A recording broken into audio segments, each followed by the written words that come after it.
uliompa afanye. Na Mungu wetu ni zaidi, anatamani namna anavyotukuza na kutuendeleza tuwe na matunda tutakayosimama nayo mbele zake. Bwana Yesu asifiwe sana. Bwana Yesu asifiwe sana. Kwa wajibu unakutengenezea tabia. Ukifanya kile kitu ambacho ni wajibu wako unakupa tabia, na tabia ndio inatoa matokeo. Tunaona Elia alikuwa na tabia ya kama sisi, alikuwa na tabia ya kuomba uenda.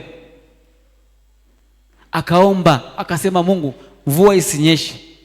Kwa sababu ni kitu ambacho tayari kadri unavyoendelea kukifanya tabia kinakupa ujasiri na nguvu ya kumwamini Mungu. Bwana Yesu asifiwe sana. Kwa na namna unavyoendelea kumwamini Mungu na namna neema inavyokupa, kwa sababu ukiwa na tabia ya kusoma Biblia itakupa namna ya kumuelewa Mungu zaidi, na imani itakuwa na matokeo utayaona. Kwa wakati mwingine hatuna matokeo kwa sababu hatuna imani. Na imani inatengenezwaje? Kwa kujitengenezea tabia ya kusoma neno la Mungu na kumwamini Mungu. Tunaposoma tunaona Mungu hapa akafanya hivi, Mungu akafanya hivi, tukamuomba na Mungu, tunaenda tunamuomba Mungu, Roho wako Mtakatifu azidi kuyafunua maandiko, azidi kufunua wewe ndani yetu. Na Mungu anavyoendelea kujifunua ndani yetu, tunapata ile neema ya kupokea yale ambayo Mungu ameyakusudia kwenye maisha yetu na kuwa na matokeo ambayo Bwana ameyakusudia. Bwana Yesu asifiwe. Bwana Yesu asifiwe.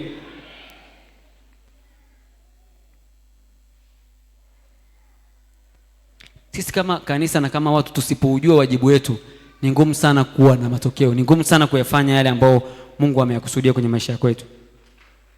Ndio maana nakukumbusha wajibu wetu kama kanisa wa kwanza, tunapaswa tumzalie Mungu matunda. Tusiende kuhubiri au tusiende kuwaambia watu wengine kwa habari ya wema wa Mungu tu kwa sababu labda huenda sijui nikwambie, yani tufanye kwa sababu tunajua kabisa hili ni wajibu wetu. Kama unavyojua kama ni wajibu wako kula, usipokula utakufa. Ni wajibu wako kwenda kutafuta chakula, ni wajibu wako ulime ili ujitengenezee mazingira uwepo na chakula, ili kwa maana kwamba usipokuwa na chakula utakufa. Tujitengenezee na tuione kwamba hii ni neema ambayo Mungu ametupa. Tunapaswa kumzalia matunda, tunapaswa kutembea na ule wajibu ambao Mungu ametupa wa kwanza. Bwana Yesu asifiwe sana. Na hii tunapaswa tumuombe Mungu atusaidie na atuwezeshe kuwa nao. Bwana Yesu asifiwe.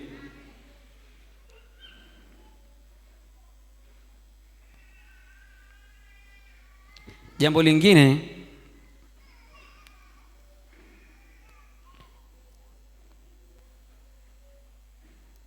kwa wajibu wetu sisi kwa Mungu wa kwanza, nimekuambia wa kwanza kabisa ni kumzalia matunda. Na yale matunda yanatengenezwa na nini? Kwa kumpenda Mungu. Neno la Mungu linasema mpende Bwana Mungu wako kwa moyo wako wote, kwa nguvu zako zote, kwa akili zako zote. Tunajifunza kila siku na tunafundishwa namna ya kumpenda na kumjua Mungu zaidi. Kwa na namna tunavyompenda Mungu tutafanya wajibu wake. Unajua ni ngumu sana kufanya wajibu au kufanya kitu kwa mtu ambaye hata kumpenda umpendi au ana nafasi kubwa kwenye maisha yako. Kwa kumpenda Mungu kunatengenezwa na sisi kuendelea kukaa kwake na kumjua na kujifunza na kukaa naye. Sasa tunapokaa naye zaidi na kujifunza, tukiwa na tabia ya kukaa na Mungu, kuomba, kujifunza, kuja imani mwake kila siku, ikawa ni tabia yetu, ikawa ni msingi wa maisha yetu, tutafanya ule wajibu wake kwa urahisi. Tutamzalia Mungu matunda, tutajikuta tunaongezeka, tunakuwa kanisa kubwa, tunakuwa watu ambao tuna matokeo yale ambao Mungu ameyakusudia kwenye maisha yetu. Bwana Yesu asifiwe sana. Yes. Na Mungu, tukisoma tena na kitabu kingine kwenye hapo kwenye kumzalia Mungu matunda, hebu tusome kitabu cha Yohana 15:16. Yohana 15:16.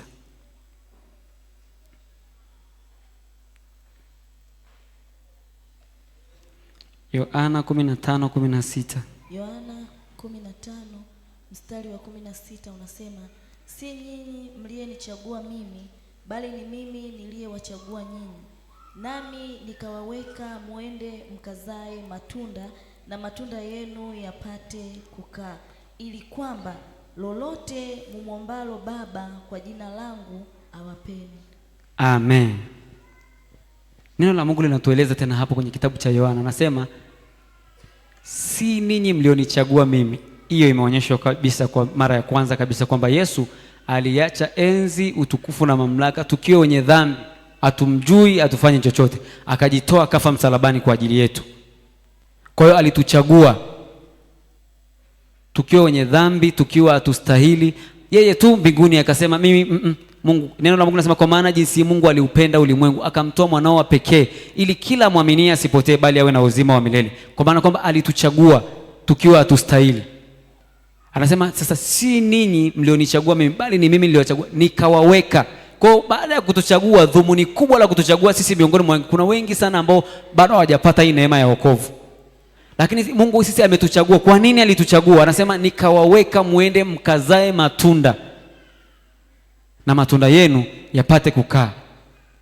Kwa dhumuni kubwa la Yesu kutuchagua na kutuweka kama kanisa, yani wajibu mkubwa wa sisi kama kanisa ni kuzalia matunda. Anasema na matunda yenu yapate kukaa. Sio tu tukazae matunda, sio kwamba tutufika sio kwamba tutoe maua alafu tutoe vitunda baada ya hapo vianguke. Tutoe matunda na matunda yapate kukaa. Na yale matunda yawe mbegu ya kuzaa matunda mengine na mengine na mengine na mengine. Ili anasema ili kwamba lolote mwombalo Baba kwa jina langu awapeni. Kwa kuna mambo ambayo Mungu hatupi kwa sababu bado hatujafanya wajibu wetu. Huenda kweli tunaomba, huenda tunafanya mambo mengi, lakini kuna mambo ambayo huenda hatujayafikia na kuyapokea kwa Mungu, na hatuyapokee kwa sababu bado hatujafanya wajibu wetu wa kumzalia. Anasema ili kwamba lolote mwombalo Baba, lolote awapeni. Ili kwamba lolote mwombalo Baba awapeni. Kwa hiyo wajibu unatupa nafasi. Unajua ukimwachia, kama tulivyokuwa nimetoa mfano, ukamwachia mtoto kazi pale nyumbani ukamwambia ukimaliza toa hivi vyombo ukaweka, ukaja ukakuta amevitoa vizuri na ameongeza mfanye, akakwambia unajua baba sina kalamu, au anakuambia nataka nifanye hichi, mapema tu unafanya. Kwa sababu gani?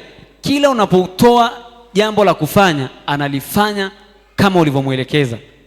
Kwa hiyo inakuwa ni vyepesi. Sasa Mungu maisha yetu tu ya kawaida ni mfano tu wa yale ambayo Mungu anahitaji kwetu. Kama wewe ilivyo ngumu kumpa mtu kufanya jambo na afanyi, na wewe inakuwa ngumu kumfanyia, Mungu wetu naye pia ni hivyo hivyo. Kama wewe ni rahisi sana, unaona kwamba nikimwambia huyu nikiondoka hapa kalime pale, na unakuja kukuta ajalima kabisa, pamebaki vile vile, alafu anakuja kukuambia baba naomba hela ya kununua kitu fulani. Ukaona ugumu, ukasema hivi nimemwambia alime pale hajalima, alafu anakuja ananiambia naomba hiki. Inakuwa na ugumu kumpa kwa sababu ya namna alivyoshindwa kutii na kufanya wajibu wake uliomuelekeza. Mungu wetu ndipo anakutueleza hapa, anatuambia ukimzalia matunda yanayokaa, ukimwomba lolote anakupa.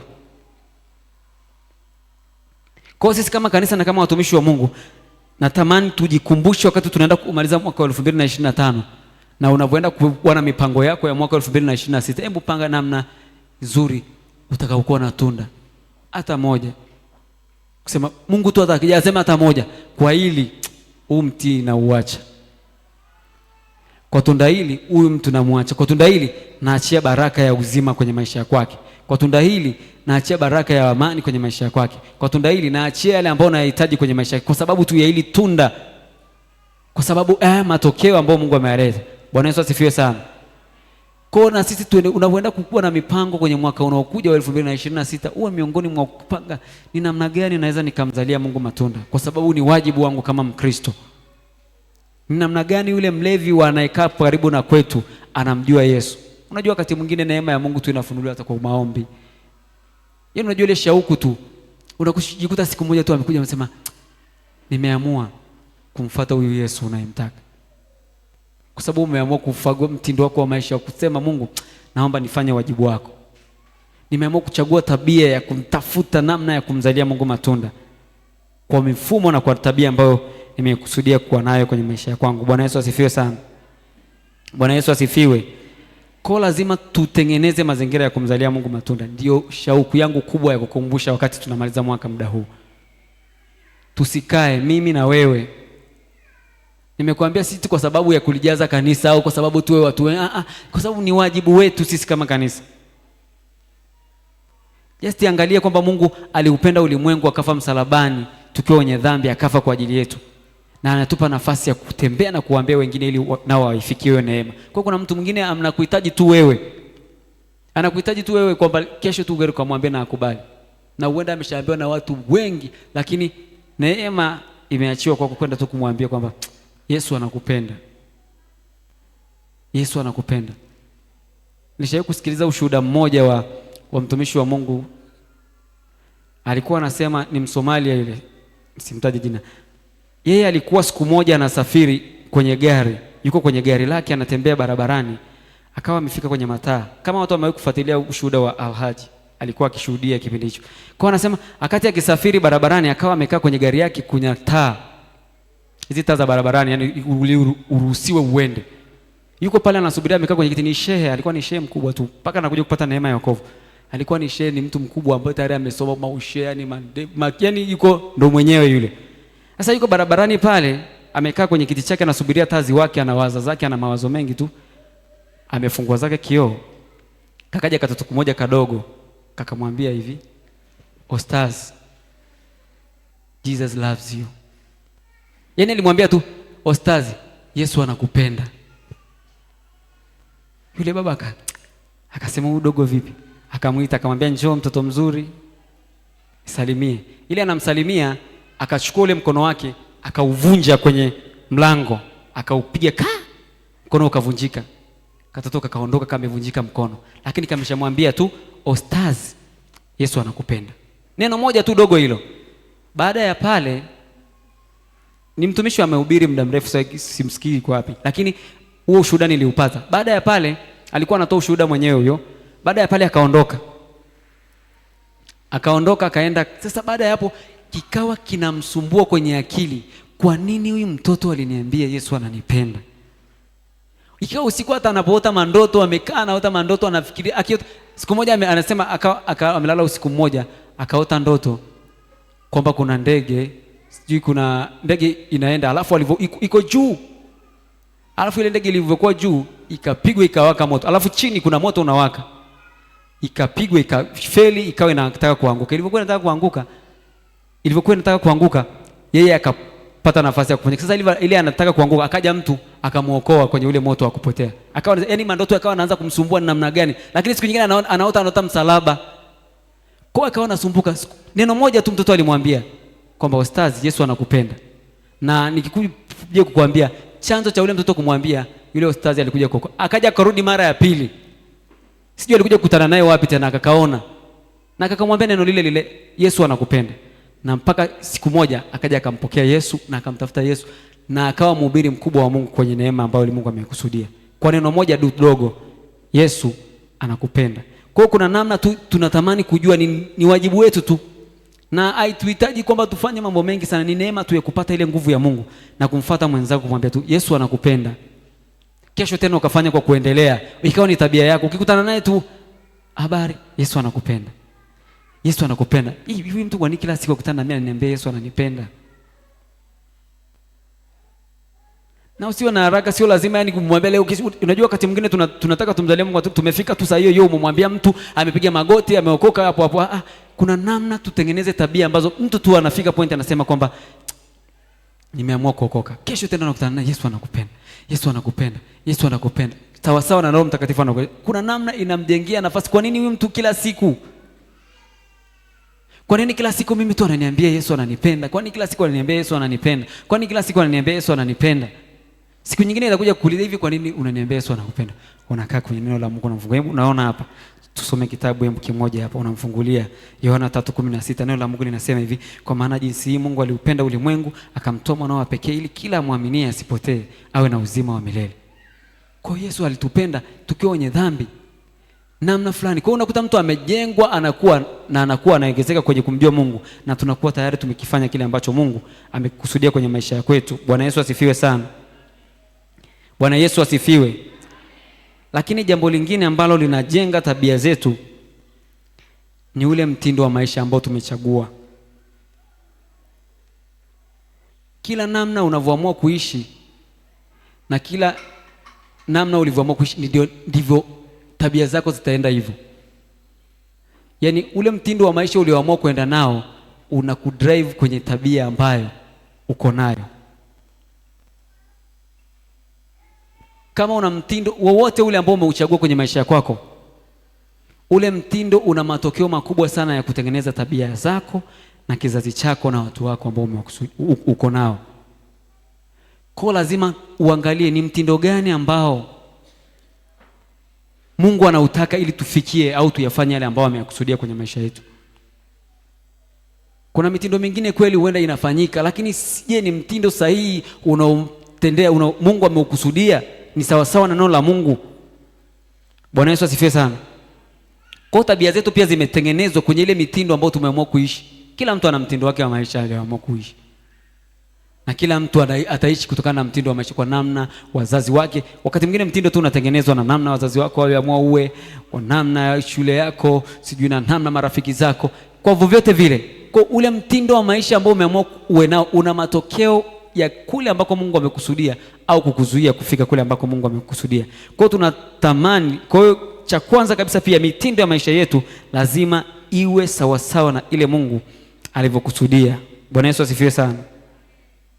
Tukisoma kitabu cha Warumi 12:1, neno la Mungu linasema hivi. 12 Warumi mstari wa kwanza na wa pili.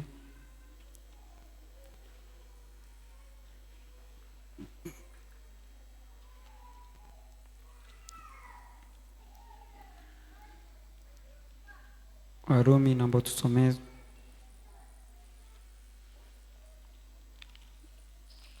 Nitasoma. Nasema, basi ndugu zangu, nawasihi kwa huruma zake Mungu, itoeni miili yenu iwe dhabihu iliyo hai, takatifu, ya kumpendeza Mungu, ndio ibada yenu yenye maana. Anasema hivi, wala msifuatishe namna ya dunia hii, bali mgeuzwe kwa kufanywa upya nia zenu, mpate kujua hakika mapenzi ya Mungu yaliyo mema, ya kupendeza na ukamilifu. Wala msifuatishe namna ya dunia hii, bali mgeuzwe kwa kufanywa upya nia zenu, mpate kujua hakika mapenzi ya Mungu yaliyo mema, ya kupendeza na ukamilifu. Mungu alichotamani kutueleza hapa, na neno la Mungu linatutamani kutuonyesha hapa, ni kuyajua mapenzi yake yaliyo mema. Je, mtindo wako wa maisha unakupelekea kwenye kujua ni nini Mungu anachokihitaji kwenye maisha yako? Ule mtindo wa maisha ambao umeukusudia kuwa nao au unaoenda nao unakupeleka kwenye kuyajua mapenzi ya Mungu na ukamilifu wa Mungu kwenye maisha yako aliyokupa kuishi? Bwana Yesu asifiwe sana. Kuna mtindo na kuna namna ambao Mungu anasema, wala msifuatishe namna ya dunia hii, bali mgeuzwe kwa kufanywa upya nia zenu. Kwa nia zetu kwanza zigeuzwe, na zile nia zetu zikifanya na zikitembea kwenye mapenzi ya Mungu, zitatutengenezea mtindo ambao utatupelekea kuyafanya yale ambayo Mungu ameyakusudia kwenye maisha yetu.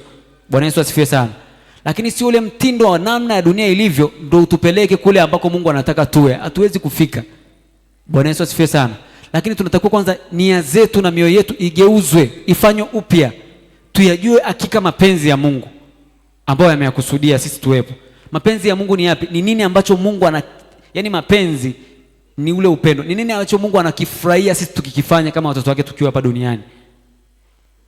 Kwa kuyajua yale ambayo Mungu ameyakusudia, kuyajua yale makusudi ya Mungu na kile kinachompendeza Mungu kwa sisi kuwepo hapa duniani, ndicho cha kwanza kinatakiwa kututengenezea mazingira ya mtindo ambao sisi tunapaswa kuishi kama kanisa. Bwana Yesu asifiwe sana. Kwa hiyo tunatamani, kwa hiyo wewe kama kanisa na kama mtumishi wa Mungu, ili tuwe na matokeo mazuri au tuwe na yale ambayo Mungu ameyakusudia, lazima tuuchague mtindo ambao unampendeza Mungu, ambao Mungu ameuagiza kupitia maneno yake, mtindo ambao una matokeo chanya kwenye kumzalia matunda. Zungumza ninavyokuambia hapa, dhumuni kubwa la tabia zote ninazokuambia tunatakiwa kuitengeneza ni namna ya kufanya ule wajibu ambao Mungu ametukusudia tufanye kwenye kumzalia matunda yanayokaa. Kwa lazima ule mtindo wa maisha, je, mtindo wa maisha unanipelekea kwenye kumzalia Mungu matunda? Wanavyoona mtindo wangu wa maisha, je, wanavyoona namna ninavyomwabudu Mungu, ninavyosoma, ninavyotembea, ninavyofanya kazi? Si kwamba unakuwa kwenye kazini ndio mvivu, alafu kesho ule unataka bosi wako amjue Mungu. Wewe ndio muongo, unataka rafiki zako wamjue Mungu.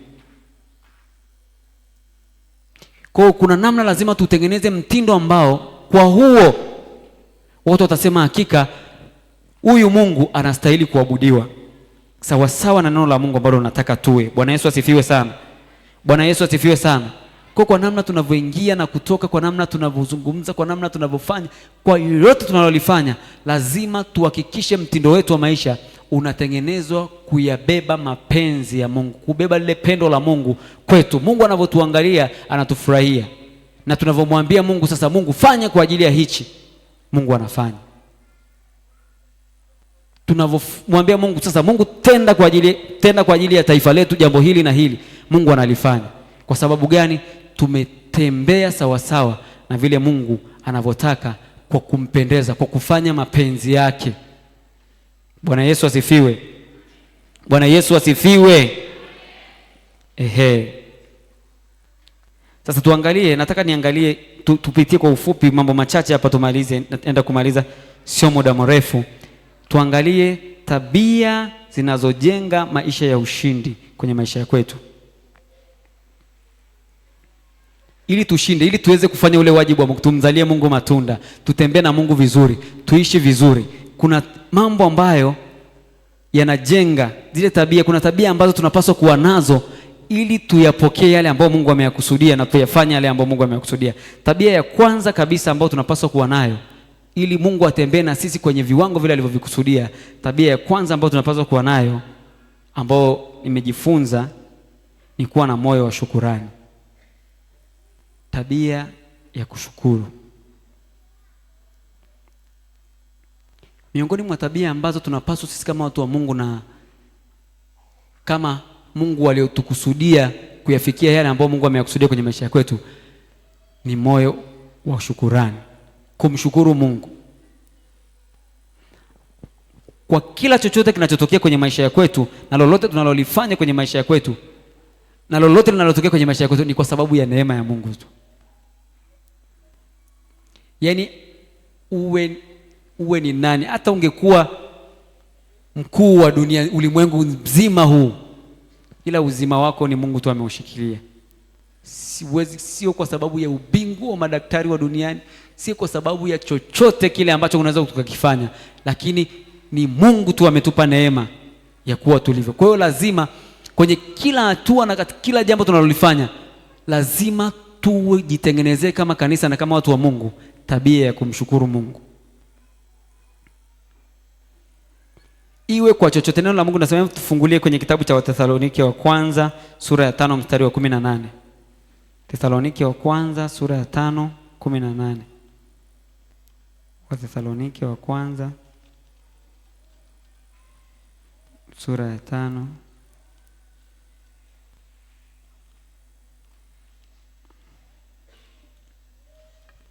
Wathesalonike wa kwanza sura ya 5 mstari wa 18. Shukuruni kwa kila jambo, maana hayo ni mapenzi ya Mungu kwenu katika Kristo Yesu. Amen. Sikia neno la Mungu, na miongoni mwa vitu vya muhimu sana ambavyo tunapaswa tukua nao. Neno la Mungu linavyotueleza, anasema hivi, shukuruni kwa kila jambo, maana hayo ni mapenzi ya Mungu kwetu katika Kristo Yesu. Kwa miongoni mwa vitu ambavyo sisi kama kanisa na kama watumishi wa Mungu, ili tutembee kwenye yale ambayo Mungu ameyakusudia, miongoni mwa tabia za kwanza ambazo tunapaswa kuzitengeneza ili kuishi maisha au kufikia pale Mungu amekusudia, lazima tutengeneze tabia ya kuwa na moyo wa kumshukuru Mungu. Lakini pia kushukuru hata kwa watu, yale ambayo kwa lolote lile Mungu anatupa kufanya. Tunajua ni neema ya Mungu tu anatuwezesha. Ikiwa tumemzalia matunda Mungu, ni kwa neema ya kwake. Ikiwa tumefanya jambo lolote, ni kwa sababu Mungu ametuwezesha. Kwa hiyo lazima katika maisha ya kwetu tuwe na moyo wa shukurani. Na huo pia ni unatengenezwa. Lazima uwe na tabia ya kusema Mungu, nakushukuru kwa siku ya leo.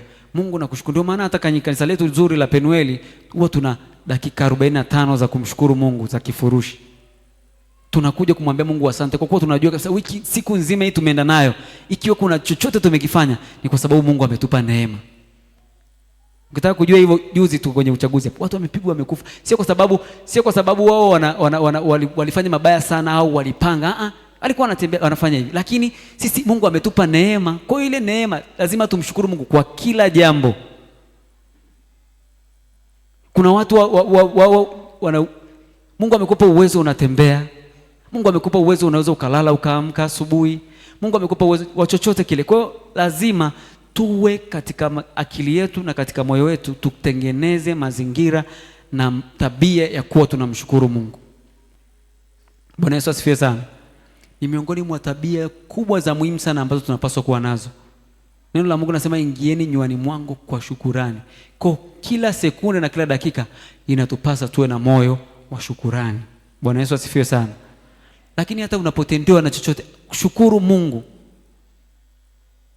Yaani hata kupata chakula chochote kile, tunapaswa tuwe na moyo wa kumshukuru Mungu. Sisi kama kanisa na kama watu wa Mungu ambao Mungu ametupa neema. Ukisoma kwenye vitabu vya Zaburi, ziko Zaburi nyingi sana zinaeleza mshukuruni Bwana kwa kuwa ni mwema, kwa maana fadhili zake ni za milele. Yeye aliyeweka mianga mikuu, fadhili zake ni za milele. Yeye aliyeumba mbingu na nchi, fadhili zake ni za milele. Yaani Mungu kwa kuwa tu ni mwema, fadhili zake tu ni za milele. Yaani hakuna ambacho tunaweza tukakisema hichi ndio tu kinatosha kumshukuru Mungu.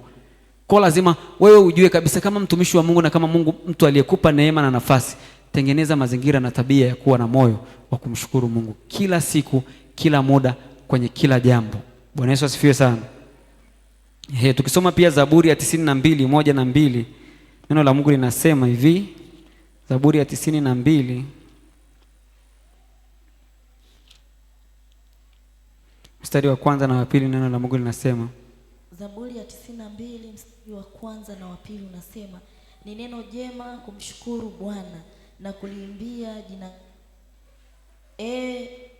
uliye juu, ukizitangaza rehema zako asubuhi na uaminifu wako wakati wa usiku. Amen. Anasema ni neno jema kumshukuru Mungu. Yaani ni neno jema sana linalompendeza Mungu kumshukuru. Kwa kuna wakati mwingine tunashindwa kufika kule ambako Mungu anataka tufike kwa sababu tu hatuna mioyo ya shukrani. Hatumwambii Mungu asante, hauna tabia, hauna mtindo wa maisha wa kumwambia Mungu na kushukuru. Leo nimekula, nikwambie kuna ambao ni wema na ni wazuri kuliko wewe. Hao hawajapata hiyo neema ya kula. Huenda wamefungiwa kwenye kuna watu ambao wanaenda kuhubiri injili kwenye hali ngumu, wanafungiwa kwenye maeneo mabaya. Lakini wewe umepata neema. Wewe unatembea kwa miguu miwili. Kwa hiyo lazima tuwe na neema na ile moyo wa shukurani kwa Mungu. Tutengeneze hiyo tabia kwenye familia yako. Fundisha watoto wako, jamaa yako kuwa na moyo wa kumshukuru Mungu kwenye kila kile kitu ambacho tunakifanya. Anasema ni neno jema kumshukuru Bwana na kulihimidi jina lako uliye juu, kuzitangaza rehema zako asubuhi na uaminifu wako wakati wa usiku. Kwa asubuhi unamshukuru Mungu, uaminifu wa Bwana usiku. Bwana asante. Unavolala usiku unamwambia Mungu nakushukuru. Hata chakula huwa si kwamba unajua kuna ile, hata chakula Mungu nakushukuru kwa chakula kibariki. Mungu nakushukuru. Yaani kushukuru kwenye kila hatua. Hii ni miongoni mwa tabia moja njema sana ambayo itatupa baraka nyingi za Mungu kwenye kuyafikia yale ambayo ameyakusudia. Bwana Yesu asifiwe. Bwana Yesu asifiwe. Tabia ya pili ambayo na tamani tujifunze na tumuombe Mungu aendelee kututengenezea ni tabia nyingine. Tabia ya pili, kumheshimu Mungu na watu, kumheshimu Mungu na wanadamu. Tuwe na tabia, muombe Mungu na kutengeneza tabia ya kumheshimu Mungu kwa mali zako, kwa kila unachokifanya, na kuheshimu wale ambao Mungu amewapa neema ya kuwa karibu na wewe. Ukisoma kwenye kitabu cha Luka pale utaona Yesu, neno la Mungu linasema naye Yesu akakuwa katika hekima na kimo, akimpendeza Mungu na wanadamu. Cha kwanza kabisa lazima tuwe na nafasi ya kumpendeza Mungu. Tujue Mungu ndio kila kitu kwenye maisha yetu. Ndio maana nimesema cha kwanza tumshukuru, lakini kumpa Mungu heshima yake. Usichukue heshima ya Mungu. Yaani lazima ujue kabisa Mungu ndio anayestahili. Anaweza yote. Hivi imagine Mungu alivyo ajabu, anaweza yote, anafanya mambo makuu. Mungu ametuumba kwa namna ya ajabu. Yaani Mungu ametuumba. Unajua unaweza kumuona mtu, jicho lako linaweza likamuona mtu, likampiga picha, likairekodi. Halafu kesho kimuona unamtambua huyu ni fulani. Hiyo ndio Mungu alivyotuumba. Sikio lako likasikia sauti, likairekodi. Kesho nimekaa ndani nikikaa nje nasikia najua huyu ni fulani. Bila kusahau. Kwa lazima tumpe Mungu heshima yake. Bwana Yesu asifiwe sana. Yaani unajikuta unashangaa, unajua wakati mwingine unashangaa hivi, unamuona mtu, unamrekodi sikio lako na rekodi, unajua huyu ni sauti ya Baba. Na sasa hivi anaongea akiwa na furaha. Kwa ngoja niende kwa sasa hivi, kama mbona amekasirika, ni nini kimetokea? Yaani hiyo ndio akili inavyofanya kazi, ndivyo Mungu alivyotuumba. Unaweza kumwona mtu ukampiga picha, ukamwona kwa mara ya kwanza leo, ukafika kesho ukamwona sehemu nyingine ukasema, mbona kama hii sura nimewahi kuiona? Tayari kitu kimerekodiwa, picha iko kule, kila siku inafanya kazi. Mungu ametuumba kwa namna hiyo. Kwa lazima tumpe Mungu heshima yake. Lazima tujue, tutengeneze tabia ya kumheshimu Mungu kwenye kila jambo, tukijua kabisa kwamba Mungu ni mwenye uwezo wa kufanya mambo makuu kuliko yeyote. Bwana Yesu asifiwe sana. Kwa hiyo sisi kama watu wa Mungu ambao Mungu ametupa neema, lazima tuwe na neema na kibali cha kumshukuru, cha kumheshimu Mungu, lakini kuwaheshimu wale watu ambao Mungu amewapa neema. Usichukue heshima ambayo sio ya kwako. Kama mtu ni mkubwa wako, ni kaka yako, anahitaji heshima yake, mpe heshima. Kama ni mtoto, watoto kwenye heshima ya wakubwa, kuwaheshimu kwa namna Mungu alivyowaumba. Bwana Yesu asifiwe sana. Bwana Yesu asifiwe sana. Neno la Mungu linasema Yesu akakuwa akimpendeza Mungu na wanadamu. Kwa hiyo lazima ni tabia, na hiyo ni tabia lazima tuitengeneze. Huenda bado hatuna au huenda bado huna, lakini tunatamani, ni lazima hiyo tuwe nayo ili tuyafikie yale ambayo Mungu ameyakusudia. Kumheshimu Mungu kwa mali zako. Ukimheshimu Mungu huwezi ukafanya vibaya kwa Mungu, ukaja tu kama unavyotaka. Hata kama ukimheshimu Mungu, hata matoleo yako yataonyesha unamheshimu Mungu. Namna unavyompa ibada, utakuja kwenye ibada ukakaa, wanaimba hapo, umekaa hivi, utafuata maelekezo. Kwa sababu gani? Unajua huyu Mungu wangu ni namna gani niingie mbele zake. Daudi anaonyesha namna alivyomheshimu Mungu. Neno la Mungu linasema akacheza mpaka na ivera yake ikaanguka, kwa sababu alijua nafasi ya Mungu na heshima yake ya ufalme na nini alivyokuwa nao, avikutoa nafasi ya kumpa Mungu ile heshima anayostahili. Bwana Yesu asifiwe sana. Kwa wakati mwingine tumeshindwa kutengeneza tabia za kumheshimu Mungu. Ndio maana tumekuwa na tabia za kuja tu kawaida, nije kanisani, nikae, nimalize, tufunge ibada, niondoke. Lakini je, moyo wako unakuja hapa kwa sababu una tabia ya kuja kwenye kuitoa ile heshima kamili kwa Mungu? Umekuja kumpa Mungu ile ibada kwa sababu ya heshima ya kufikiria ukuu na uweza wake kwenye maisha yako? Kwa hiyo tunapokuja kumwabudu Mungu, ibada tu itaonyesha kwamba Mungu, mimi na kuheshimu, unastahili kuabudiwa, unastahili kuheshimiwa, unastahili ibada ya moyo wangu. Kwa hiyo sisi kama watumishi wa Mungu lazima tutengeneze tabia ya kumheshimu Mungu ndani yetu. Sio heshima ya kuambiwa, haya sasa tunyoshe mikono juu tumheshimu kwa kumheshimu Mungu. Haya sasa tufanye hivi kwa kupigia Mungu magoti kwa ionyeshe tu kwamba unafika point mpaka unapiga unamwambia Mungu na kuheshimu. Unamueleza Mungu ukuu wake, kwa sababu moyoni unajua ni neema ya Bwana imetupa nafasi hii, na Mungu ndio mwenye uwezo wa mambo yote, wala hakuna linalomshinda yeye. Bwana Yesu asifiwe sana. Lakini pia tuheshimu na wale watu ambao Mungu amewaweka. Kama kuna mtu ambaye Mungu amempa neema ya kuwa na uhai, Mungu anakusudi naye. Kwa sababu wale ambao kusudi la Mungu limeisha duniani alishaondoa wapo.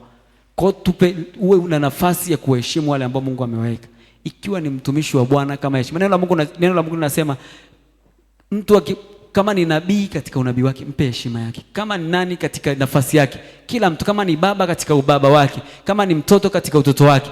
Kila mtu aujue wajibu kwenye nafasi yake, lakini pia lazima tujifunze kuheshimu watu, kwa sababu Yesu mwenyewe anaonyesha kwanza hapa, akakuwa katika hekima na kimo, akimpendeza Mungu na wanadamu. Bwana Yesu asifiwe sana. Bwana Yesu asifiwe sana. Kwa hiyo tukisoma hapo inaonyesha kabisa kwamba sisi tunatakiwa tutengeneze tabia ya kuheshimu Mungu na kuheshimu wale ambao Mungu amewaweka kwa ajili yetu, hasa wale waaminiwa, wale ambao Mungu amewapa neema na mafuta. Lazima tupe neema ya kuheshimu watu. Heshimu wale ambao Mungu amewaumba na wako hai duniani. Bwana Yesu asifiwe sana. Usiwe mkuu kuliko yule anayestahili heshima yako. Kama unajua kabisa kwamba huyu mtu anayestahili heshima yangu, usitafute ukuu zaidi ya ile heshima ambayo Mungu amekupa. Bwana Yesu asifiwe sana. Bwana Yesu asifiwe sana. Tabia nyingine ambayo tunapaswa kuitengeneza sisi kama watumishi wa Mungu na kama watu wa Mungu, ili tuwe na yale ambayo Mungu ameyakusudia na kufika pale ambapo Mungu anataka tufike, ni tabia ya bidii. Bwana Yesu asifiwe sana. Najua hiyo nazungumza, lakini hayo tumejifunza. Ili tufanye ule wajibu wa Mungu na uwe wa matokeo kwetu, lazima tufanye kwa bidii. Lazima tutengeneze tabia ya bidii. Ndicho kitu ambacho baba yetu anakifanya hapa kila siku. Yaani akifanya kitu lazima akifanye kwa bidii mpaka hakikishe kina matokeo. Tufanye jambo mpaka tuone kwamba matokeo yametokea, ndio tunaacha kulifanya. Tusifanye tu kwa sababu tutengeneze tabia ya kufanya kwa bidii. Bwana Yesu asifiwe sana. Kwa bidii na kwa ubora.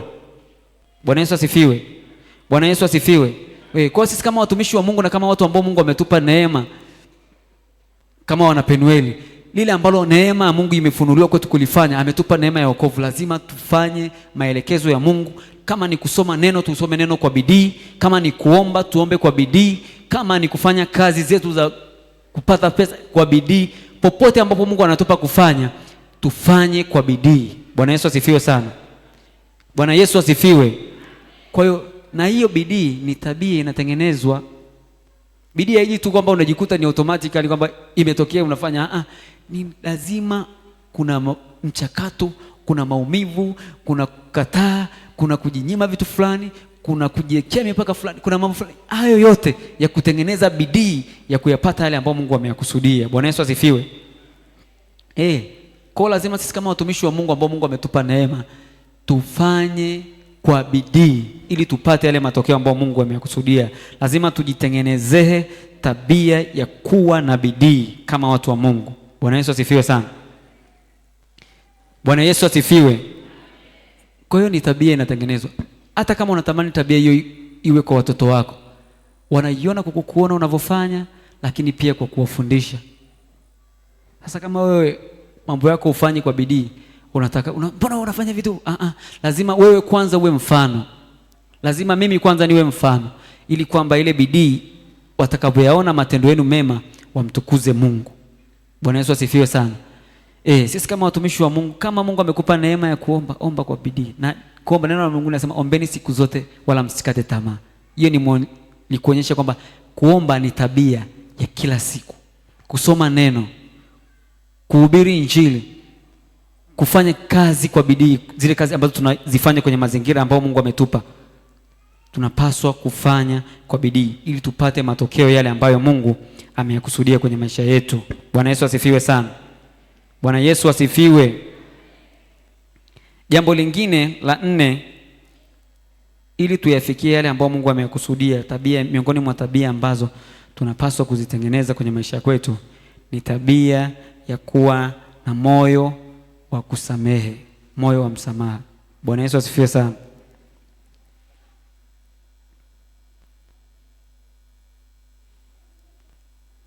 Sisi kama watumishi wa Mungu, ili tuwe na yale ambayo Mungu ameyakusudia, tunaishi duniani, tunafanya, lazima tutengeneze ndani yetu tabia ya kuwa na moyo wa kusamehe pale unapokosewa.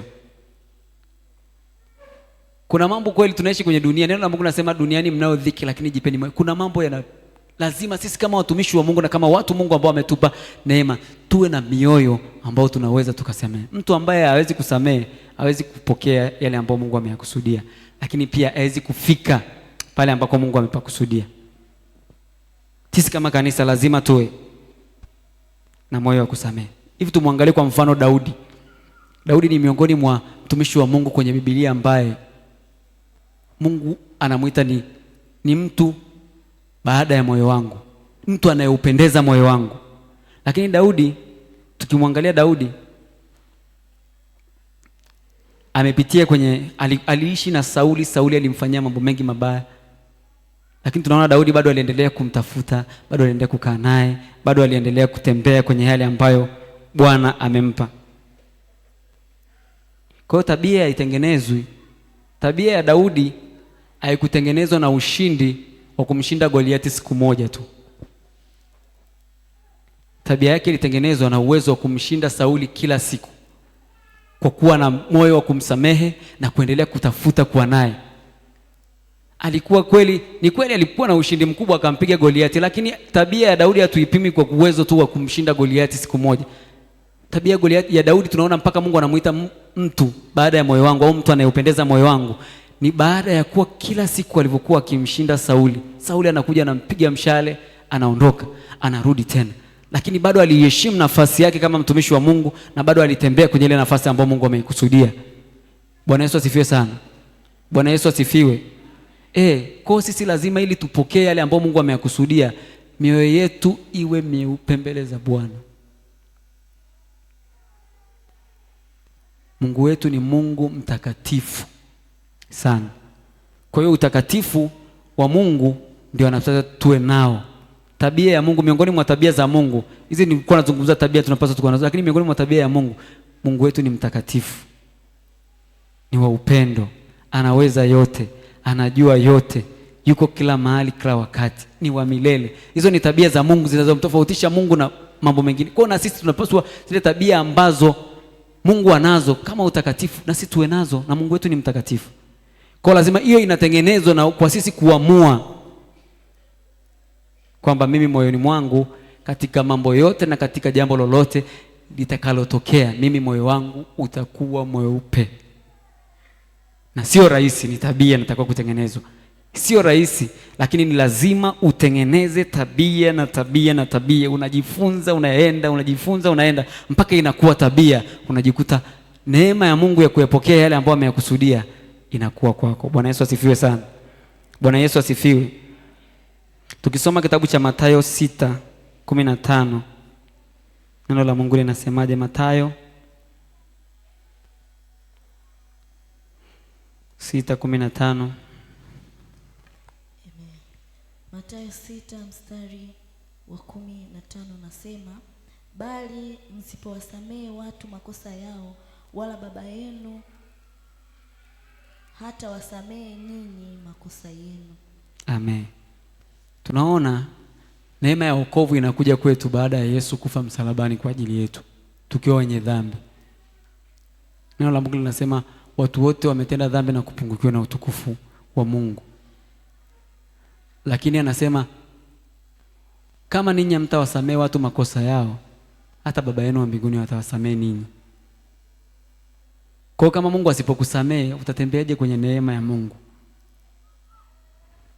Kwa hiyo ili tutembee kwenye ile neema ya Mungu na tuyafanye na tuyapokee kama tunavyoona, lazima tutengeneze mioyo yetu vizuri kwenye kumheshimu na kumtumainia Bwana, ili tufike pale ambapo amepakusudia. Bwana Yesu asifiwe. Na hii ni tabia ambayo tunapaswa kuitengeneza kwenye maisha yetu. Asubuhi, mchana, jioni, usiku. Lazima tutengeneze asubuhi, mchana, jioni, usiku, kwa sababu tunaishi kwenye dunia ambao tunamhitaji Mungu atusaidie na neema ya Mungu itembee pamoja na sisi ili kuyapokea yale ambayo Mungu ameyakusudia kwenye maisha yetu. Lakini jambo lingine ambalo ni tabia ambayo tunapaswa kuitengeneza sisi kama kanisa ni moyo wa unyenyekevu. Lazima tujitengenezee na tujiishi kwenye kutengeneza moyo wa kunyenyekea mbele za Mungu. Bwana Yesu asifiwe. Bwana Yesu asifiwe. Sisi kama watu wa Mungu ambao Mungu ametupa kibali na neema, lazima tumwombe Mungu atupe neema ya kuwa na ule moyo wa kunyenyekea mbele zake. Tuwe na moyo wa unyenyekevu ili tuweze kuyapokea yale ambayo Mungu amekusudia kwenye maisha yetu. Neno la Mungu linasema, nyenyekeeni chini ya mkono wa Bwana ulio hodari, ili awakweze kwa wakati wake, huku mkimtwika yeye fadhaa zenu zote. Kwa hiyo anasema, kwa hiyo nafasi ya kukwezwa na Mungu ni ile nafasi yetu ya sisi kunyenyekea. Nafasi ya Mungu kutuinua sisi ni kile kiwango cha kunyenyekea na kumheshimu Mungu. Kunyenyekea na kumheshimu Mungu kwenye yale ambayo ameyakusudia kwenye maisha yetu. Bwana Yesu asifiwe sana. Kunyenyekea na kuheshimu yale ambayo Mungu ameyaweka kwenye maisha yetu. Iko siku moja tulikuwa tunaenda kuhubiri Injili, siku moja nikiwa nasoma, tukawa tumeenda kuhubiri kwa mtu mmoja, ilikuwa ni kwa Muislamu. Nakumbuka tulikuwa kama form 5 Bukoba huko, tukawa tumeenda tukapata neema, tukaenda kwa Muislamu mmoja, tuko kama watu 4, tukawa tumeenda kuhubiri Injili, tumeshika Biblia zetu kabisa. Unajua atakuwa hajafika, kila mtu ana Biblia yake, tunaenda zetu kuhubiri Injili mtaa. Sasa tukaenda kwa Muislamu mmoja, akatukaribisha, tukamwambia tumebeba Biblia zetu, akatukaribisha, akaenda akachukua mkeka ili tukae tuanze kusema maneno ya Mungu. Sasa ile tunapoenda kusema maneno ya Mungu, Ile ambapo anaenda kuleta mkeka, ndugu yetu mmoja alikuwa ameshika Biblia yake hivi, akawa anaenda kumpokea sasa ili auweke atusaidie kutandika tukae, wakae. Sasa kama tunaipokea Biblia, nazungumzia kwenye kumnyenyekea na kumheshimu Mungu na kumpa Mungu heshima yake. Ili tunakaa, akachukua ile Biblia yake akaiweka hapo chini kwanza, akaenda akachukua mkeka akaja akautandaza. Sasa yule mzee yule Muislamu alikuwa na familia yake, nadhani alikuwa yeye na mama kama na watoto wawili hivi. Akatuangalia akasema, hivi huyu ndugu yenu huyu, yaani nyie kama hamwezi kuheshimu neno la Mungu hili, unaliweka huko chini, utakaje kutueleza habari zake? Nimekumbuka na alitufukuza akatuambia, mimi nilikuwa tayari kuwasikiliza, lakini kwa sababu hamheshimu tu neno la Mungu wenu, mmeliweka huko chini, hapa kwangu siwataki. Tukaondoka. Nazungumzia nini? Kuna wakati mwingine nazungumzia ni kunyenyekea na kumheshimu Mungu, kuna kuja hata kwenye vile vitu tu tunavyovibeba hivi. Ukipita Biblia, ukiwa nyumbani kwako Biblia, mtoto wako anaweza akaitupa hapo chini ukaichukulia poa tu, ukawa barabarani. Unajua kuna mtu alisijui alikojolea Qur'ani sijui nini, watu wakauana. Yaani kuna namna lazima tuheshimu hata ili Biblia na neno la Mungu tu hivi. Siku ile hatukumhubiria mtu injili tu kwa sababu ndugu yetu aliweka Biblia chini. Akasema, hivyo huyu Mungu atamheshimu hicho kitabu chake mnakiweka huko chini, mtatuambia nini ndani yake? Kwa tukaondoka zetu tukaenda kwa watu wengine. Lakini pale nilijifunza kwamba kumbe hata ile neno la Mungu lishike kwa heshima, liweke kwa heshima, ishi nalo kwa heshima na ishi kwa unyenyekevu. Nasi tukawa wanyenyekevu, tukamwambia baba, samahani, alikosea. Akamwambia sawa, ila sisi hatuwezi kuwasikiliza. Na tulikuwa tumeshaletewa mkeka tukae. Kwa nini? Kwa unyenyekevu wetu tukaondoka, lakini tulishindwa. Huenda kuna neno moja dogo tu tungeweza tukalisema pale na yule mtu likaja kumsaidia au akaokoka akamjua Mungu, lakini kwa sababu tulishindwa kuionyesha heshima tu ya kitabu hichi Mungu alichotupa, tukashindwa kupata nafasi ya kupata yale ambayo Mungu amekusudia. Kwa kuna mahali hatufiki tu kwa sababu hatujaheshimu na kunyenyekea na hatujatengeneza tabia ya kuheshimu na kunyenyekea Mungu wetu ambaye tunamwamini na kumtumainia. Bwana Yesu asifiwe sana. Bwana Yesu asifiwe sana. Tufungue kitabu cha Petro wa kwanza.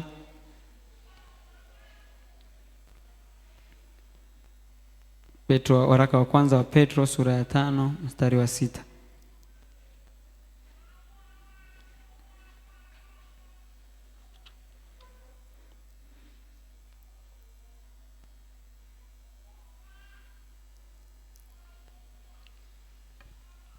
Waraka wa kwanza wa Petro sura ya 5 mstari wa 6 unasema, basi nyenyekeeni chini ya mkono wa Mungu ulio hodari ili awakweze kwa wakati wake. Amen. Neno la Mungu linatueleza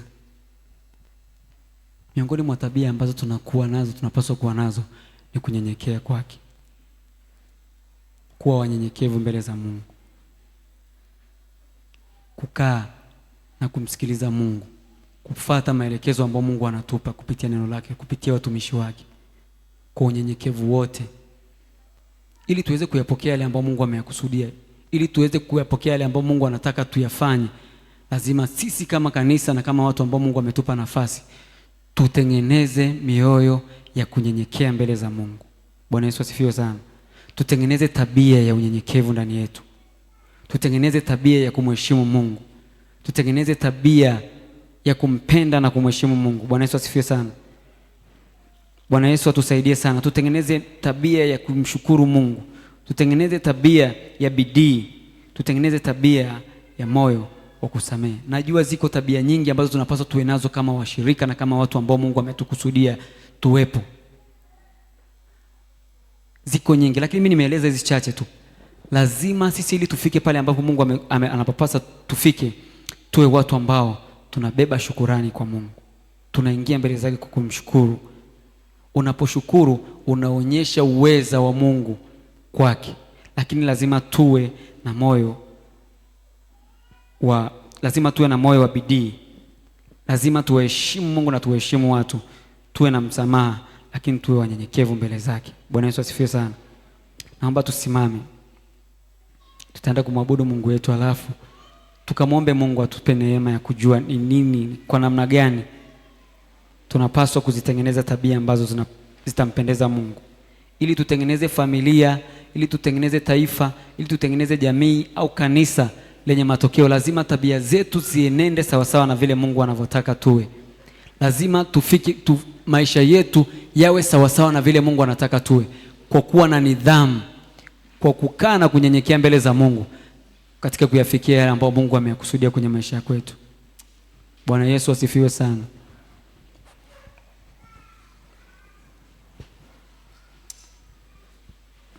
Kila mmoja tuende mbele za Mungu wakati huu. Tukishaenda kumwabudu Mungu, utamwambia Mungu, naomba Bwana nisaidie tabia yangu, mwenendo wangu.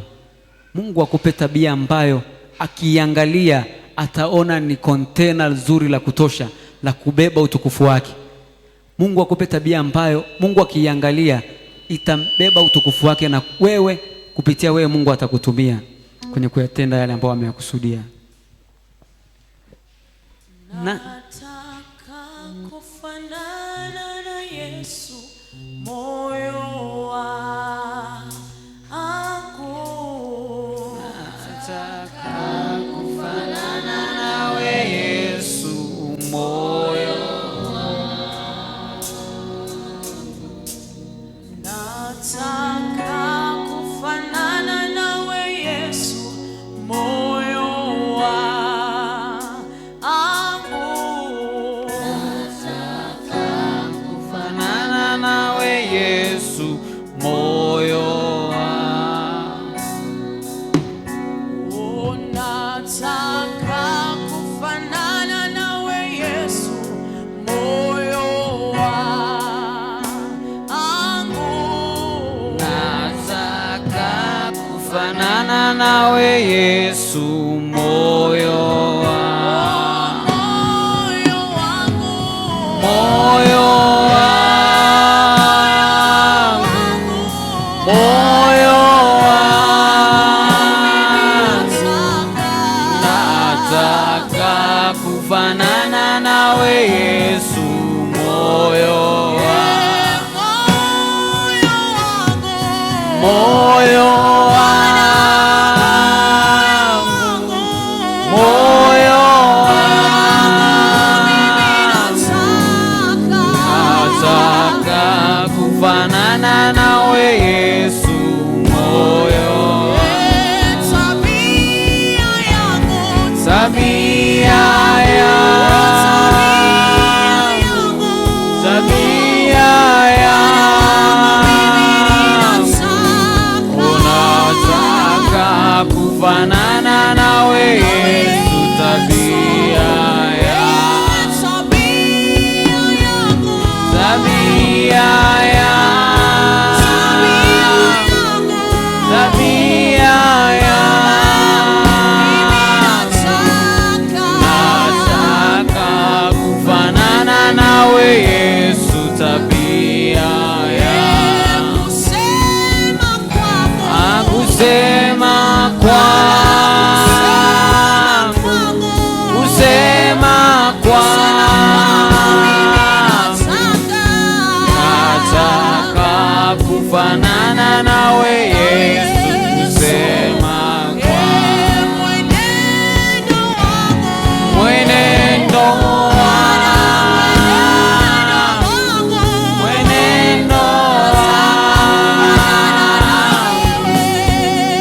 Nataka kufanana nawe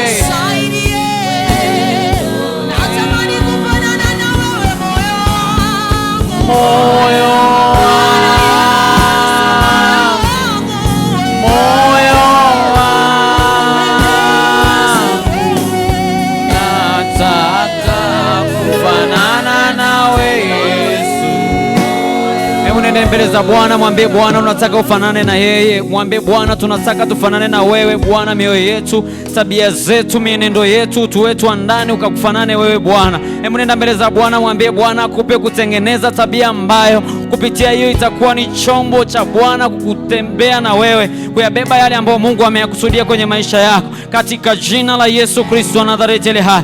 Tuko mbele zako Bwana, tunakushukuru kwa neema yako. Tuko mbele zako Bwana, tunakushukuru kwa kibali chako Mungu. Mungu mwenye uweza. Asante kwa kuwa Bwana wewe ni Mungu mwaminifu unayetupenda. Tunaomba Bwana Mungu mwenye nguvu, neema yako Mungu mwenye uweza katika Bwana kutembea katika tabia ambazo Bwana zitatujenga katika kukujua, kukuelewa na kuyatenda yale ambayo umeyakusudia, katika jina la Yesu Kristo wa Nazareti aliye hai. Rima moshandiri mamari mando robo jandiri mamari mando robo sa rikama jandiri mamori mando robo zandiri mamari mando robo sa rikama jandiri mamari mando robo jandiri mamari mando robo ja. Tunaomba Bwana tumbie mioyo Bwana ya shukurani ndani yetu. Tunaomba Bwana tumbie Bwana mioyo Bwana Mungu ya kukuzalia matunda yanayokaa shauku Bwana na tabia Bwana Mungu ya kukaa na wewe na kukuzalia matunda yanayokaa katika jina la Yesu Kristo wa Nazareti aliye hai. Tabia Bwana ya kukuheshimu wewe Bwana kwa kila Bwana jambo na kwa kila kitu Bwana ulichotupa, tukakuheshimu wewe Bwana na kukupa ibada. Rikama jandiri mamari mando robo sandiri mamari mando robo sa rikama jandiri mamari mando robo jandiri mamari mando robo sa rima mori mando robo jandiri mamari mando robo sa rikama jandiri mamari mando robo jandiri mamari mando robo sa rikama jandiri mamari mando robo jandiri mamari mando robo sa rikama jandiri mamari mando robo sandiri mamari mando robo ja rikama jandiri mamari mando robo jandiri mamari mando robo sa rami mori mando robo jandiri mamari mando robo sa, katika jina la Yesu Kristo wa Nazareti aliye hai. Bwana maisha yetu Bwana yakakubebe wewe, fahamu zetu Bwana zikakubebe wewe, tabia zetu Bwana zikayatende Bwana Mungu mwenye nguvu, zikatembe Bwana, tabia zetu zikawe Bwana uwakilishi Bwana Mungu wa wewe Bwana popote tuwapo, katika jina la Yesu Kristo wa Nazareti aliye hai, katika jina la Yesu Kristo wa Nazareti aliye hai. Nia zetu Bwana na mioyo yetu ikaongozwe na wewe Bwana Yesu Bwana Mungu mwenye uweza ndani yetu Bwana, tuka Bwana bebe nguvu zako Bwana zitakazotuongoza na kutuwezesha kufanya Bwana sawa sawa na maelekezo yako ndani yetu. Arima jandiri mamari mando robo sandiri mamari mando robo sha rikama jandiri mamari mando robo sandiri mamari mando robo sha rikama jandiri mamari mando robo sandiri mamari mando robo sha rikama jandiri mamari mando robo jandiri mamari mando robo sa rikama jandiri mamari mando robo jandiri mamari mando robo sa rami mori mando robo jandiri mamari mando robo jandiri mamari mando robo sa rikama jandiri mamari mando robo jandiri mamari mando robo sa rami mori mando robo jandiri mamari mando robo ja rikama jandiri mamari mando robo sandiri mamari mando robo sha rikama jandiri mamari mando robo sandiri mamari mando robo sa ramamari mando robo jandiri mamari mando robo sa. Tunaomba Bwana kwa ajili ya kanisa lako Bwana, tupe tabia yako Bwana Mungu mwenye uweza, tupe tabia zako Bwana zikakae na sisi Mfalme, tuwezeshe Bwana kutembea sawa sawa Bwana na maelekezo yako Bwana. Tunakushukuru kwa mwaka mzima Bwana umekuwa pamoja nasi. Tunaomba Bwana tunapoenda kuingia mwaka mpya Bwana, tunaomba Bwana kujenga tabia Bwana ya kukuzalia matunda yanayokaa. Tunaomba Bwana kujenga tabia Bwana Mungu ya bidii. Tunaomba Bwana kujenga tabia zaidi ya kukuheshimu wewe Bwana. Tunaomba Bwana kujenga tabia zaidi Bwana ya kukushukuru wewe zaidi Bwana, katika jina la Yesu Kristo wa Nazareti aliye hai, katika jina la Yesu Kristo wa Nazareti aliye hai. Tunaomba Bwana tujenge tabia Bwana ya kuwasamehe wengine. Tunaomba Bwana tujenge tabia ya unyenyekevu Bwana. Tunaomba Mungu mwenye nguvu tabia ya kutembea sawa sawa na maelekezo yako. Rikama jandiri mamari mando robo jandiri mamari mando robo sa rikama jandiri mamari mando robo jandiri mamari mando robo sa rikama jandiri mamari mando robo jandiri mamari mando robo sa rimamari mando robo jandiri mamari mando robo sa. Tumbie Bwana mioyo ya kukupendeza wewe na kukupenda wewe Bwana. Tunaomba Bwana tutengeneze Bwana tukufae wewe, katika jina la Yesu Kristo Nazareti aliye hai. Tabia zetu Bwana zikawe Bwana kontena la kuyabeba mapenzi yako. Tabia zetu Bwana Mungu zikawe Bwana za kukupendeza wewe, katika jina la Yesu Kristo Nazareti aliye hai. Usemi wetu Bwana ukupendeze wewe Bwana Mungu mwenye nguvu Bwana, hali zetu zikupendeze wewe, mitazamo yetu ikupendeze wewe, kuingia kwetu na kutoka kwetu kukupendeze wewe Bwana. Watu wakayaone matendo yako Bwana Mungu ndani yetu, watu wakayaone Bwana matendo yetu mema Bwana, wakupendeze wewe, katika jina la Yesu Kristo Nazareti aliye hai, katika jina la Yesu Kristo Nazareti aliye hai. Tunaomba tabia za kujali, tabia Bwana Mungu za kutii, tabia Bwana Mungu mwenye uweza, Mungu mwenye nguvu za unyenyekevu, katika jina la Yesu Kristo Nazareti aliye hai, katika jina la Yesu Kristo Nazareti aliye hai. ha rikama jandiri mamari mando robo jandiri mamari mando robo sa rikama jandiri mamari mando robo jandiri mamari mando robo sa rikama jandiri mamari mando robo jandiri mamari mando robo sa rimamari mando robo jandiri mamari mando robo sa rikama jandiri mamari mando robo jandiri mamari mando robo sa rikama jandiri mamari mando robo jandiri mamari mando robo sa rikama jandiri mamari mando robo jandiri mamari mando robo sa rimamari mando robo jandiri mamari mando robo jandiri mamari mando robo sa. Bwana uenda Bwana Mungu mwenye uweza Bwana tukufanya vizuri wakati wa nyuma Bwana Mungu uenda Bwana Mungu mwenye nguvu tukuenenda vizuri wakati huu Bwana tunaomba Bwana tuampia tena Bwana fahamu zetu nia zetu mitazamo yetu Bwana Yesu Bwana ikakujue wewe na kuzibeba tabia zako Bwana ndani yetu. Roho Mtakatifu Bwana tuwezeshaye kuyafanya yote yale Bwana uliyokusudia. Tunaomba Bwana akajae kwa wingi ndani yetu Bwana, tuwe watu wa matunda Bwana, tukaufanye wajibu wetu Bwana kama kanisa kukuzalia matunda yanayokaa katika jina la Yesu Kristo wa Nazareti hai. Kusoma neno lako kwa mbele zako kwa maombi Bwana asubuhi mchana na jioni.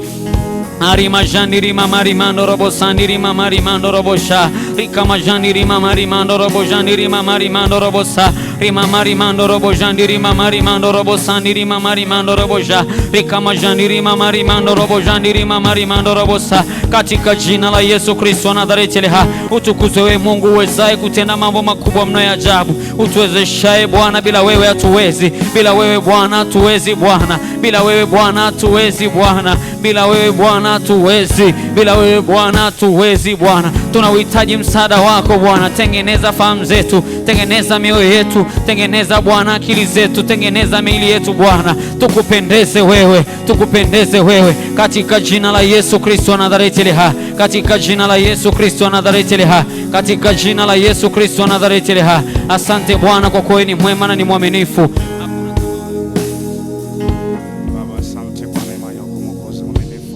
Asante kwa vile mtakatifu unakwenda kubadilisha tabia zetu Mfalme Yesu, zikakufananie wewe mtakatifu, ambaye hakika Jehova nisi zilianza tangu asili Mfalme amani, zilikuwa ni tabia zilizo njema Mfalme, nasi zikaambatane nasi Mwokozi mwaminifu katika maisha yetu.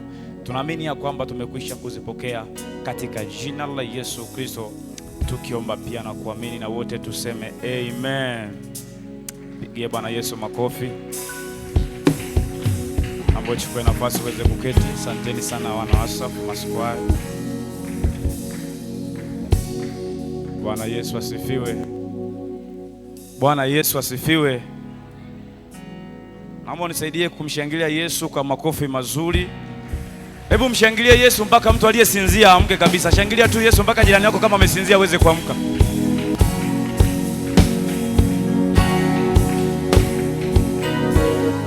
Amen. Amen. Haleluya. Mungu akubariki sana mtumishi wa Mungu, mkurugenzi wangu, kwa kukubali kutumiwa na Mungu kusema lile ambalo Roho Mtakatifu alikuwa amekusudia kuzungumza na kanisa lake. Watu wa Mungu, tumefundishwa somo la nguvu ya tabia kwa sauti ya upole. Yani somo kubwa, somo lenye nguvu, somo pana sana, lakini umefundishwa kwa roho ya utaratibu, kwa sauti ya unyenyekevu, kwa sauti ya upole, kwa sauti ya utulivu na kwa sauti ya unyenyekevu. Lakini hii nguvu, watu wa Mungu, ya tabia ya mwanadamu ni nguvu kubwa sana. Somo hili au ujumbe huu ni ujumbe mzito sana, kama ulikuwa tayari kufuatilia kuanzia mwanzo mpaka mwisho. Lakini kama uliona wakati mwingine mtumishi wa Mungu anaweza kama anaendelea, alafu kuna usingizi kakaupitia, na Jumapili iliyopita mtu alikuwa amesinzia wa namna hiyo, Jumatano hawezi kufika tu akasinzia hata dakika 2, mtumishi wa Mungu akasema uwezo wa kuendelea kufanya hivyo ukawa ni mtindo, hiyo tayari imeshakuwa tabia. Kwa inatoka kwenye kuwa hii mtindo tu wa maisha, inakuwa ni tabia ya mtu, kwamba hawezi kufika tu sehemu asifanye hivi. Mtumishi wa Mungu ametufundisha vitu vingi sana kwa nguvu ya tabia, lakini wakati nimeketi pale kuna vitu nilikuwa nimevichukua. Naomba nipe dakika chache sana niweze kumegea na wewe ondoke navyo. Mtumishi wa Mungu amezungumza kubwa sana kwenye nguvu ya tabia. Amemzungumzia Elia ambaye alifunga mvua kwa miaka 3.5, mvua haikunyesha. Alafu anasema huyu Elia alikuwa na tabia ya kwetu, yani kama ya kwetu kawaida, ya wanadamu, mwenye mwili, anakula vizuri kama sisi, lakini alifunga. Tabia. Sasa nataka nikupe vitu muhimu ambavyo na mimi nimejifunza na vikusaidie. Mtumishi wa Mungu ametufundisha kwa habari ya Elia. Naomba nikuongezee mfano mwingine kabla sijakupeleka kwenye vile vitu ambavyo nataka nikuonyeshe. Tuangalie mfano wa kwenye Biblia ambayo ni Yesu mwenyewe. Tunazungumzia nguvu ya tabia. Tunazungumzia nguvu ya tabia. Bwana tusaidie sana. Ukisoma kitabu cha Luka sura ya 4 mstari wa 16 anasema, Luka 4:16, akaenda zake Nazareti hata alipolelewa. Huyo ni Yesu mwenyewe. Anasema na siku ya Sabato akaingia katika sinagogi. Kwa nini aliingia katika sinagogi? Yaani ametoka akarudi kula alipokuwa amelelewa. Yesu mwenyewe. Akasema na siku ya Sabato ilipofika, siku ya Sabato akaingia kwenye sinagogi. Kwa nini? Hebu angalia anavyosema, kama ilivyokuwa desturi yake akasimama ili asome. Yaani kilichomfanya aende kwenye sinagogi ni kwa sababu anasema ilikuwa ni desturi. Hebu angalia neno desturi kwenye Biblia imeonyesha kwamba imekuwa ni mwendelezo. Mtumishi wa Mungu amesema inapokuwa imekuwa ni mwendelezo, mtindo wa maisha, hiyo inakuwa ni tabia yake. Tabia ya Yesu Kristo ambayo tunaiona, alikuwa ni mtu wa ibada. Ilipofika siku ya Sabato hakukosekana, hata alipokuwa amerudi kula, alipokuwa amezaliwa. Kwa kuwa imekwisha kufanyika kuwa tabia ndani yake, anasema aliingia kwenye hekalu. Wana wa Safu wametuambia kwamba mimi natamani Yesu, moyo wangu, tabia yangu iwe kama ya kwako. Unajua tabia Yesu aliyokuwa nayo? Tabia Yesu ilikuwa ni nini? Alifanya kwa mwendelezo, kwa ni mtindo wa maisha yake. Kwa ibada kwake ilikuwa ni ya kawaida. Yaani ilikuwa ni jambo la kawaida, kwa imeshakuwa tabia yake. Lakini namba 2, Yesu alikuwa ni mtu wa maombi. Yohana 18:1-2. Nataka mstari wa 2. Yohana 18:1-2. Alipokwisha kusema hayo, Yesu alitoka pamoja na wanafunzi wake kwenda ng'ambo ya kijito Kedron, palipokuwepo bustani. Akaingia yeye na wanafunzi wake. Mstari wa 2. Naye Yuda aliyetaka kumsaliti alipajua mahali pale. Kwa nini Yuda aliyetaka kumsaliti Yesu alipajua mahali pale? Hebu angalia anapomalizia mstari, anasema hivi, kwa sababu Yesu alikuwa akienda huko mara nyingi pamoja na wanafunzi wake. Tabia. Ngeukie mwenzako, mwambie mwenzako tabia.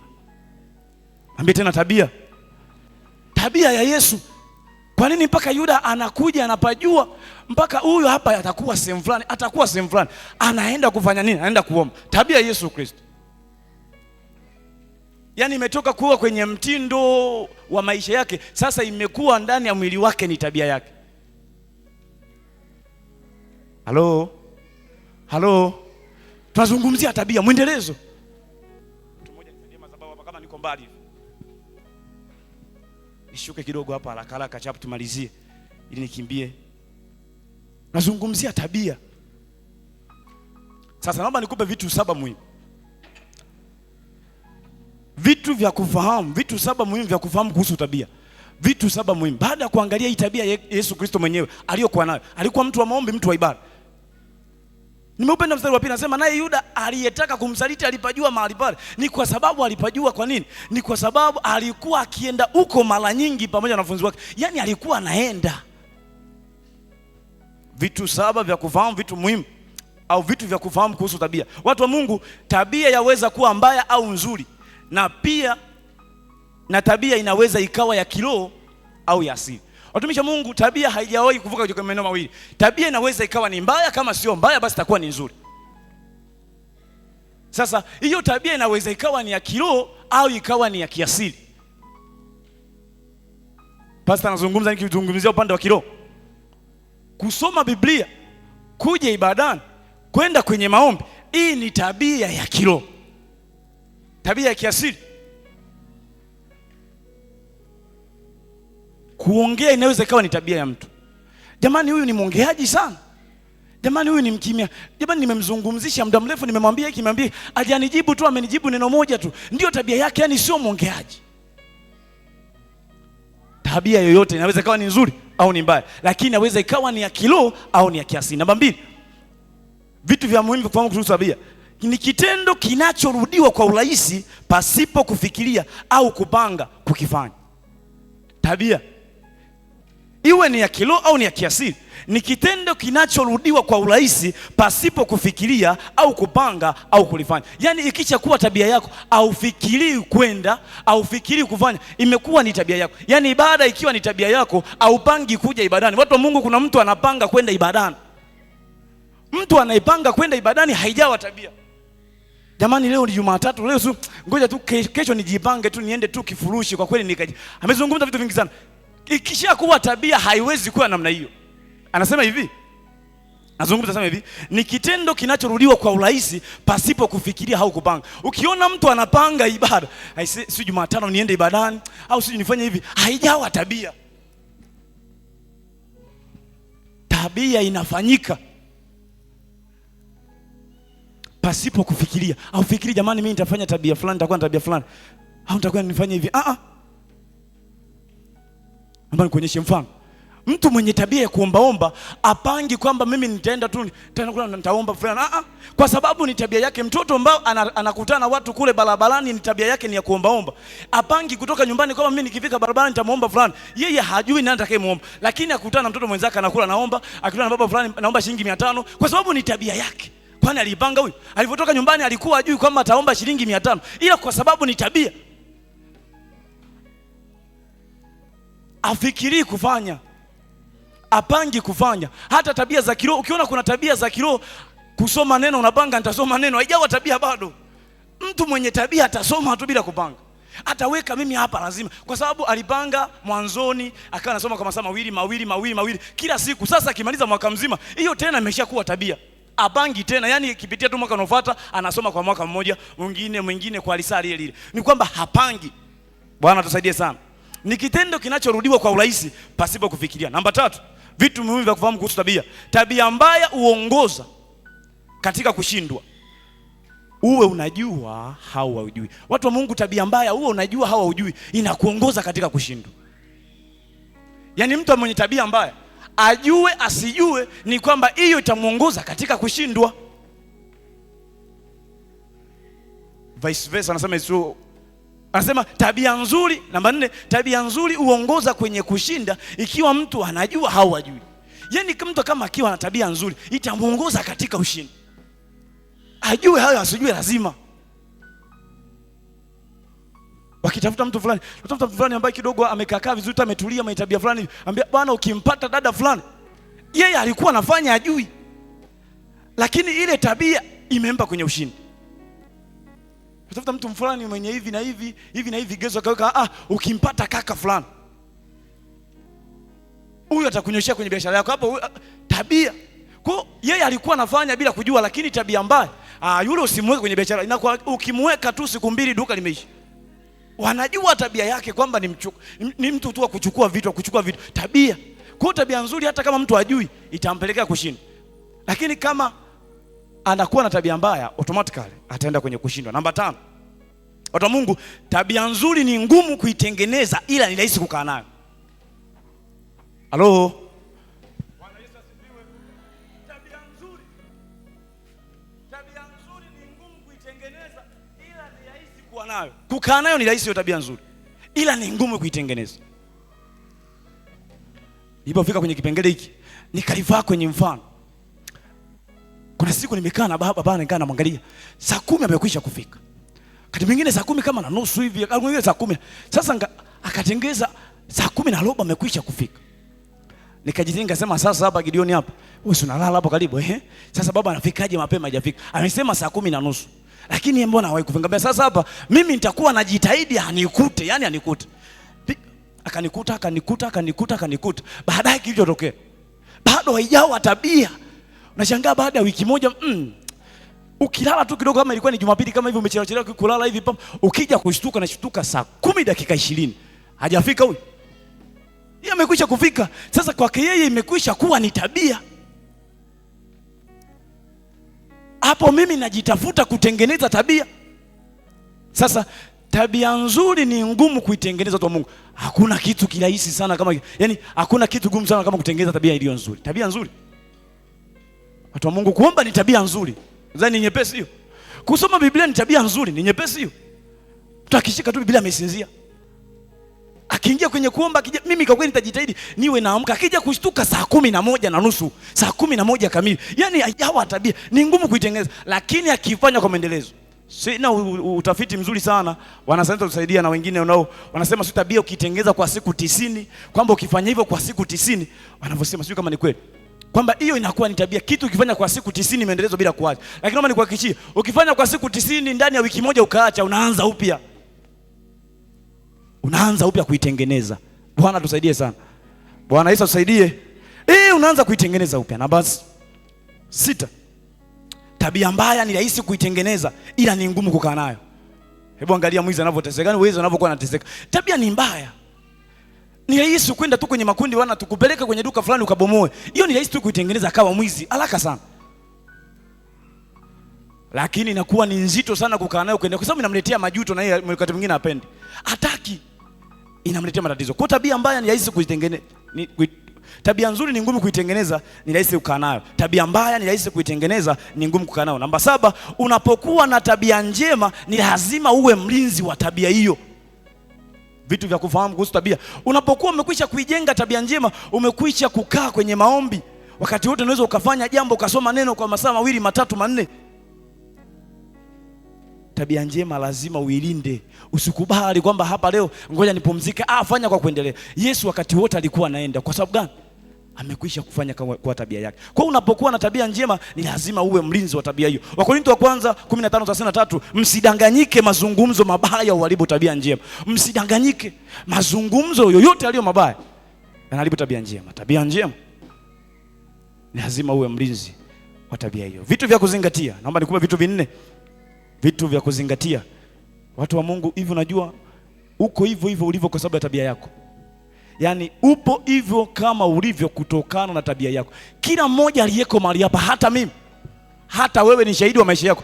Uko hivyo ulivyo kwa sababu ya tabia. Upo kwenye nafasi uliopo kwa sababu ya tabia.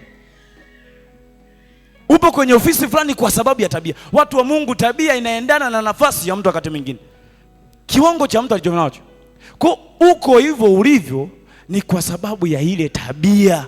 Tabia inakufanya uwe kama ulivyo. Tabia ni kitu unafanya bila kukusudia au bila kujua. Na bila kujua. Watu wa Mungu, hii tabia haufanyi kwa kusudia. Mimi nimekusudia nifanye. Ukisema ninakusudia, hiyo sio tabia tena. Ikishakuwa tabia ya maisha yako, hiyo unafanya tu automatic. Unafanya tu. Unafanya tu. Kuomba tu, naomba tu. Kwa sababu ishakuwa tabia. Kufunga unafunga. Watu wa Mungu, mtu ambaye ameanza kufunga, akifunga kwa mwaka kwa uaminifu zaidi, wanasema watiaji utafunga Ijumaa, akafunga tu kwa mwaka mzima tu akafunga Ijumaa, imeshakuwa tabia, hata kula tena huyo. Hiyo sasa akila tu, kuna sehemu aliamua kuanguka. Kwa tabia ni kitu unafanya bila kukusudia na bila kujua. Nijikuta tu ni Ijumaa tu mtu amekwisha kufunga. Namba 3, tabia hutokea kwa mtu kwa kupanga, kwa kupania, kwa kujizoesha kufanya jambo hilo, kujizoesha. Tabia hutokea kwa mtu kwa kujizoesha. Ili tabia uweze kutokea, lazima uwe umepanga. Hapa nazungumzia ili uweze kutokea hiyo tabia, lazima uwe umepanga, umepania, umejizoesha kufanya jambo hilo. Hebu kiongosoma Danieli sura ya 6. Malizie na hiyo. Ndio wangu umekimbia sana. Danieli sura ya 6.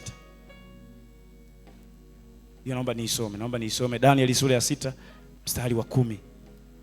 Danieli sura ya 6 mstari wa 10. Nazungumza, nasema tabia hutokea kwa mtu kwa kupanga, kwa kupania na kujizoesha. Hebu angalia 6:10 Danieli. Anazungumza, anasema hivi: hata Danieli alipojua ya kuwa yale maandiko yamekwisha kutiwa msahihi, baada ya kugundua wamekwisha kuniandikia hivi kwamba asiombe mtu kwenye nchi hii, alichokifanya akaingia nyumbani mwake. Tabia nazungumza.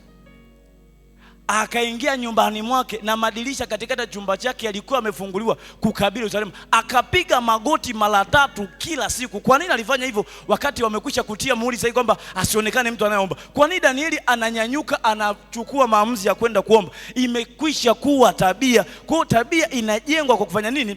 kwa kujizoesha, amekwisha kujizoesha, yeye anaomba tu. Kwa ilivyoweka amri kwamba asiombe, anazungumza anasema hivi, na madirisha katika chumba chake yalikuwa yamefunguliwa kukabili Yerusalemu. Akapiga magoti mara 3 kila siku, akasali, akashukuru mbele za Mungu wake kama alivyokuwa akifanya tokea hapo. Kumbe haikuanza wakati ule walipotia sahihi. Ilianza mapema sana kabla hajatiwa sahihi. Yeye alikuwa ni mtu wa maombi. Kwa hiyo wanakuja kutia sahihi ni kama ni kama wana support kile kitu ambacho anakifanya, kama mimi nimekuwa nikiomba. Sasa huu muhuri ambao unawekwa ni tabia yangu mimi kuomba. Tabia inajengwa kwa kujizoesha. Alijizoesha mwanzoni, ikawa tabia. Mwisho, imani iliyojengwa kwa tabia ni imani isiyoshindwa. Mungu akubariki. Karibu mtendaji uweze kuendelea.